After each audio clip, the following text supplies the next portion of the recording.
The city of Louisville, Kentucky has a long history of racially segregated neighborhoods. The west end of Louisville has a notoriously large African American population, even though the overall African American population of Louisville is relatively small.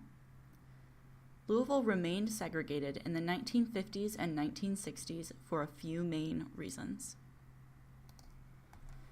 Much of the white population of Louisville during the mid-20th century felt personal prejudices toward African Americans. Many whites saw African Americans as poor and even violent. People had strong fears that if they became surrounded by African Americans, they could be in immediate danger of illness or violent crime. These unfounded, racist beliefs drove the people of Louisville to want to keep their parks, education, and public facilities segregated. Oftentimes, African American families had to reside near the few facilities, schools, and parks that they were permitted to use. Louisville's Chickasaw Park was one of the first parks in the state to allow African Americans.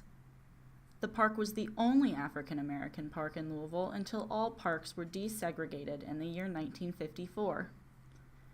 Chickasaw Park is located deep in the west end of Louisville. Also in the west end is the main historically black college of Louisville, Simmons College of Kentucky. Because opportunities were available for African Americans in primarily the West End, African American families often found themselves not being able to leave the area, which was widely seen as an undesirable place to live during the mid-19th century. If African American families did want to leave the West End at this time, it would have been incredibly difficult to find a way to move into any of the majority white neighborhoods in the city. Housing for African Americans in Louisville was highly scarce, which led living conditions in the West End to worsen as the area became intensely overcrowded. Some landlords renting housing or sellers of housing were not willing to allow African Americans to inhabit their properties. Despite these challenges, Andrew Wade and his family were able to move into a house in an all-white neighborhood in Shively, Louisville in 1954. The family obtained the house through a shadow purchase by local white civil rights activists Carl and Ann Braden. The Bradens purchased the home as if they intended to take up residence there themselves, and then swiftly turned the deed over to the Wade family. The house was located on Roan Court, where many of the white residents held levels of discontent about living in close proximity to an African American family. This unfortunate truth became evident soon after the Wade family moved into their new home in 1954. Klan-affiliated neighbors of the Wades burned crosses on the front lawn of the Wade home, and eventually their actions escalated to violence against the family. Just months after the Wades moved in, Shively residents placed dynamite under the house. No members of the Wade family were hurt or killed. However, the house became completely uninhabitable, and the Wades were forced to move back into the West End. Soon after the bombing at the Wade home, Carl and Ann Braden received threats that they would be the next targets of the white supremacists who had been terrorizing the Wades. Fortunately, they were not bombed or physically hurt.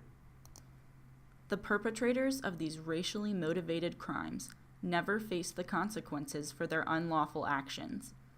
Move-in violence in white-dominated neighborhoods became one main reason why the African American population became so concentrated in the West End. Segregated public housing is another major factor that led to the segregation of Louisville. In 1937, the first federal public housing project for African Americans in Louisville was erected, called College Court, and located at 7th and Kentucky Streets. Soon after, Beecher Terrace, another public housing facility, opened nearby. The creation of public housing projects in Louisville was seen as a positive event by most residents of the city. However, white people had their own all-white public housing facilities. This widened the gap between whites and African Americans in the city. The placement of African American housing in the West End only made segregation worse in Louisville. During the 1960s, the Louisville government thought it would be best to clean up the crumbling West End. Urban renewal was a project meant to help the city and improve the conditions of the West End. Chunks of Louisville, particularly the old Walnut Street block, an important area for African American businesses in particular, was to be razed and replaced with new, modern architecture and institutions.